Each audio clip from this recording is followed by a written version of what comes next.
Welcome to Asia Pacific Defence Reporter, your go-to source for cutting-edge security insights in the region. Get ready for rapid-fire analysis and commentary from the Asia Pacific with your host, Kim Bergman. Hello and welcome back. On big picture security stuff first, we've just seen the disgraceful summit in Alaska between US President Donald Trump and Russia's war criminal Vladimir Putin. The best analogy I have seen in the extensive coverage is that Trump looked like a little boy about to sit on the knee of Father Christmas. Now, I don't know about you, but I felt queasy as the US president applauded Vladimir Putin.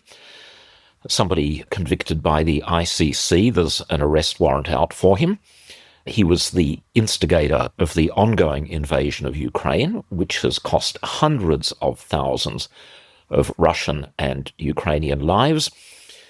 Strutting down the red carpet so nicely rolled out for him by the fawning US president, who is also supposedly the leader of the free world.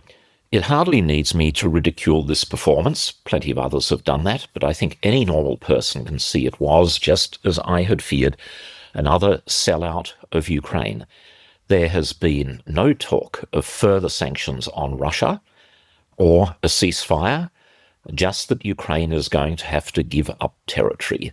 That's outrageous. Ukraine was invaded by Russia, you numbskull. I cannot understand why President Trump refuses to accept this absolute irrefutable fact. Now, as well as Trump's own mysterious adoration of Putin, which no one can get to the bottom of, the administration's other weakness is a fondness for putting unqualified people in key positions, and on top of that long list is Steve Witkoff, the special envoy for the Middle East, now Russia, who is obviously a well-meaning, bumbling idiot who happens to be a golfing buddy of the president's. He's made a fortune in real estate. You don't have to be particularly smart to do that, just motivated by unquenchable greed and ruthlessness with a veneer of superficial charm. And trust me, I've met some of these characters.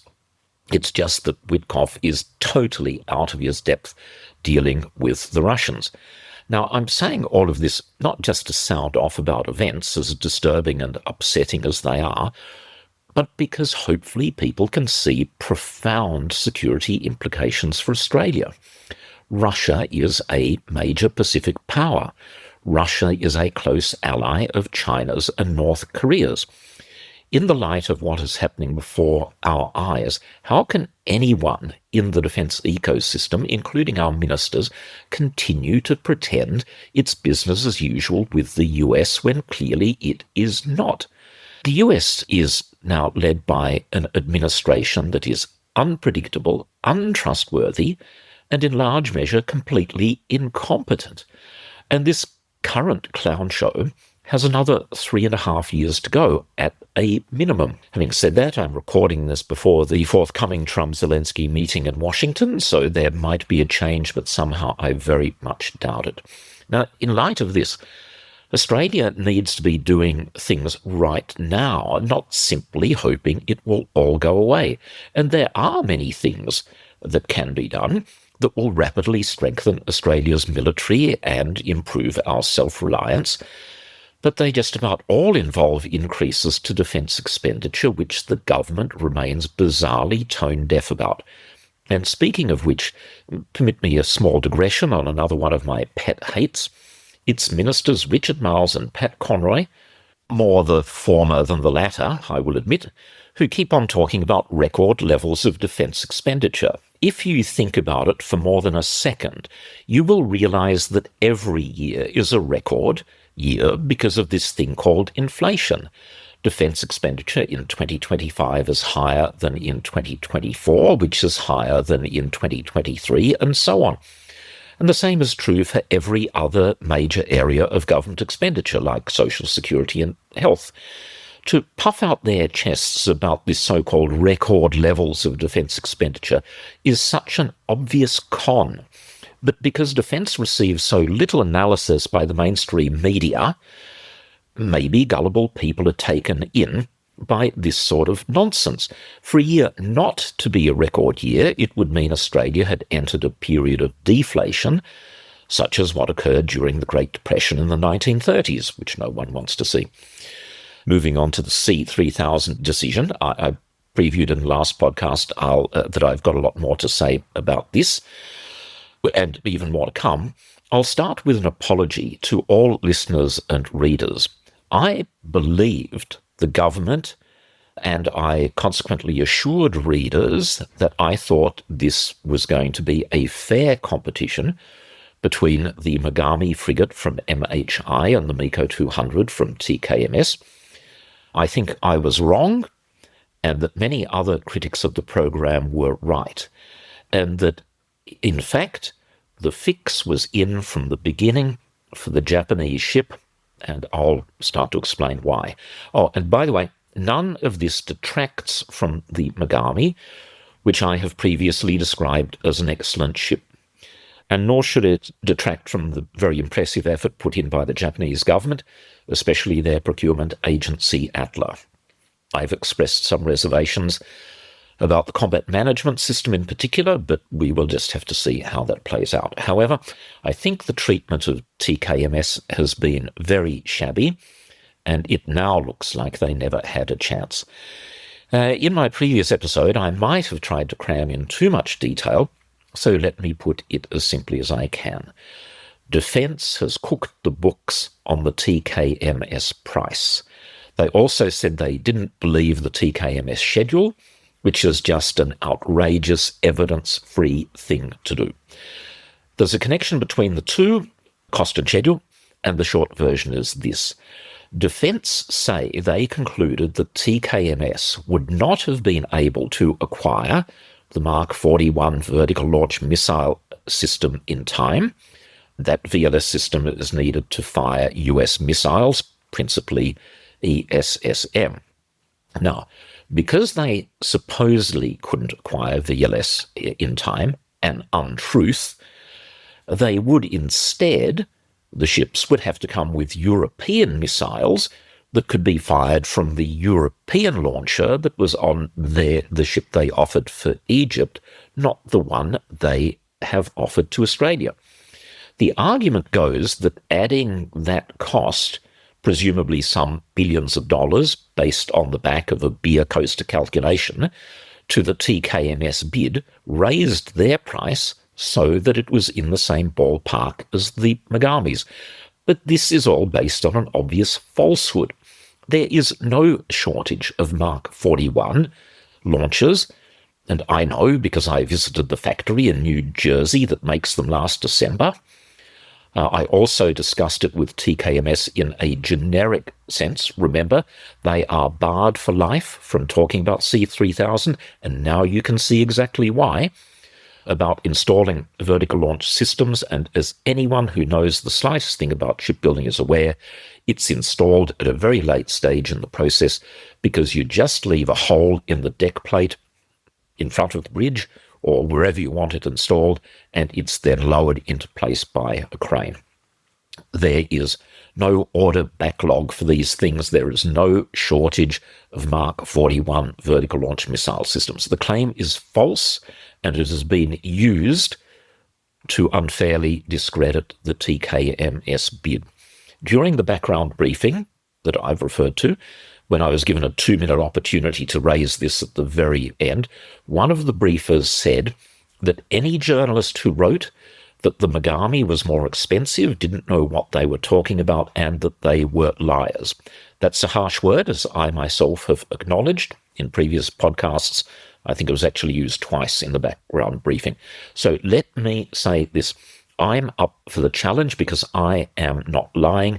The Department and the Navy are lying.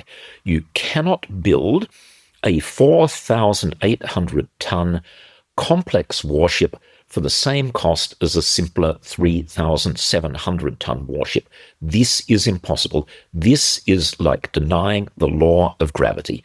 The only way that costs could have become approximately the same is by this ridiculous, transparently false gimmick of loading up the TKMS bid with the cost of European missiles.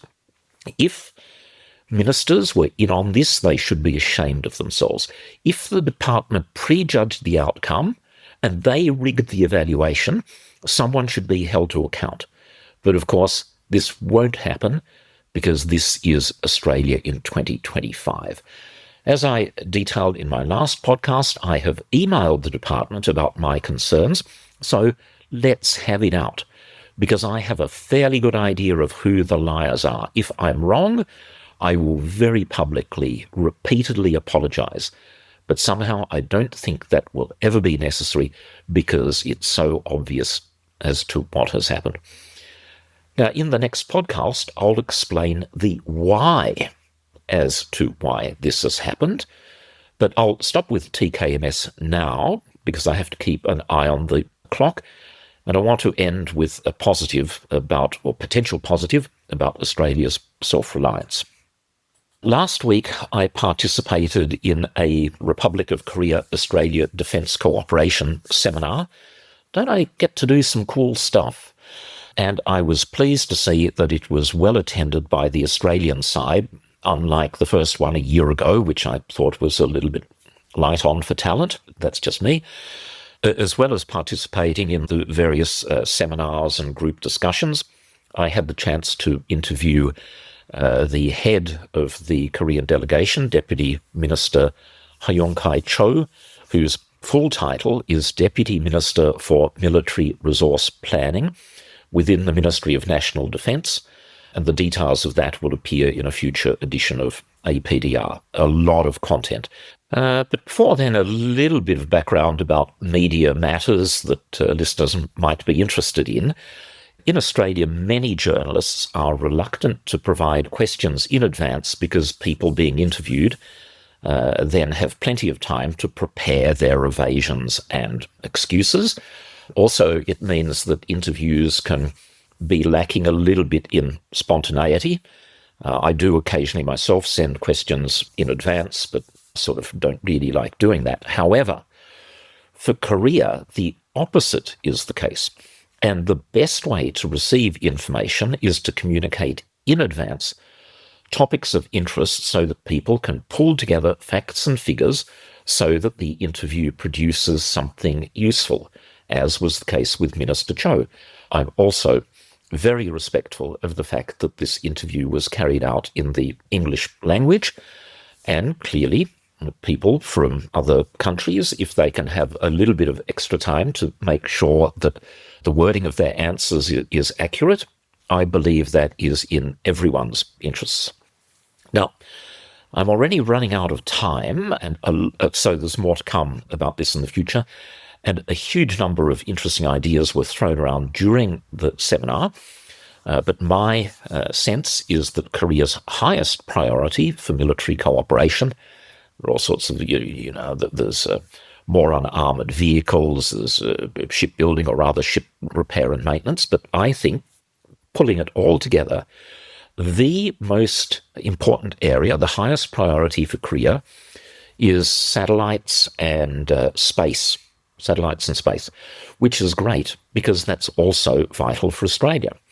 Korea is very interested in Australian launch sites, not only Woomera, but far north Queensland and the Northern Territory.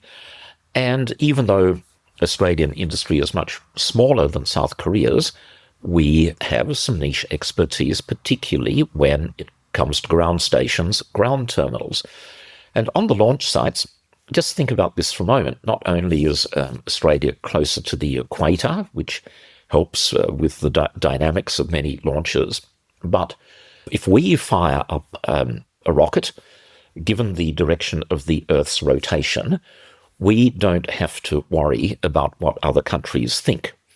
These might pass over, New Mia or very unlikely New Zealand, whereas South Korea, if they fire something from their territory, it's going to go over Japan and potentially freak them out. It's going to freak out the North Koreans, and it risks upsetting China. So it's really natural for Korea to think about cooperation with Australia, and we are very complementary. Korea has acquired a lot of skills already in developing launch vehicles and a huge number of skills in developing satellite technology. So we should be looking for specific opportunities to cooperate, and we should be doing it as a matter of great urgency. We need reliable command and control, and we need it now. Now, some of this came up in the context of the Hanwha Armoured Vehicle Centre of Excellence, which I and a number of others have been to, which is there on the outskirts of Avalon Airport, a world-leading facility, great technology, and what to do with it after 2028. Because unlike in Australia, Koreans have this sort of medium-term, long-term thinking. Now, this impressive facility, by the end of 2028, will have finished building all of the Redback infantry fighting vehicles for the Army and all of the self-propelled howitzers, the Redbacks, for the same service. No more work. Now, ideally, I would like to see further production of both self-propelled howitzers and infantry fighting vehicles, because both of these systems have shown themselves in Ukraine to be much more useful than things like main battle tanks. But if that doesn't happen, there is then the question, what do you do with the factory and what do you do with all of the well-trained staff? Now, there'll be some ongoing maintenance work for stuff that they've already built, but not nearly enough to keep the place operating at anything like a level of efficiency. So what other things could we do? And that brings me back to the idea that I've raised of filling an obvious gap in Australia's air and missile defence capabilities by buying from Korea, but manufactured in Australia, their medium-range KM-SAM, that is the Korean equivalent of Patriot. It's in service with Korea. It's been bought by another couple of countries. It is a highly, highly capable missile.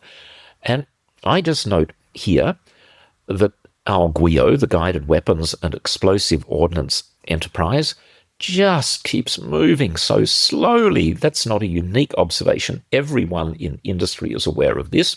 Okay, Kongsberg, a Norwegian company, has been making good progress. They're in the process of building a factory that will produce both the Naval Strike Missile and the Joint Strike Missile. But unfortunately, the US part of the equation keeps on lagging.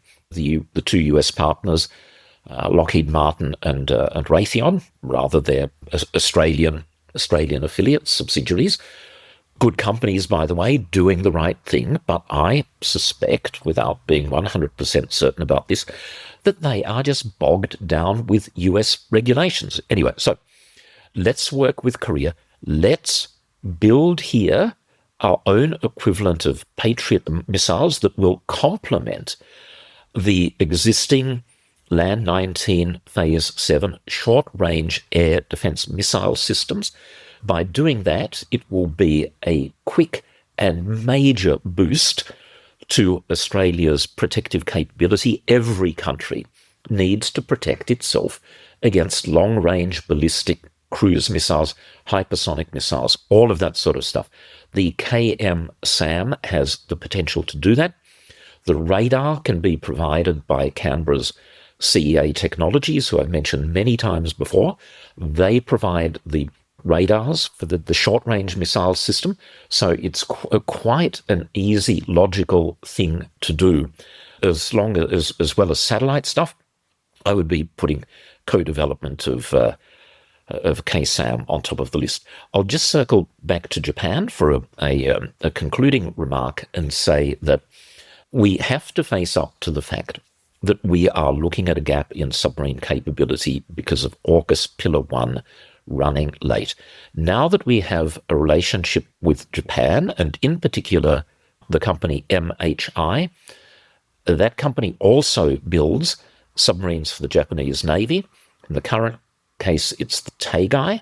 I think the time has come for Australia to be talking to Japan well beyond the Megami frigate to be having discussions with them about whether they can also supply us with Taigai submarines when it finally becomes clear that the sale of second-hand Virginia-class submarines to Australia will not go ahead. Thank you very much for listening. Goodbye for now, and see you next time. That's today's Asia-Pacific Defence Reporter. For more in-depth articles, expert opinions and exclusive interviews, visit AsiaPacificDefenceReporter.com. Stay informed, stay ahead. This is your source for all things defence. Until next time.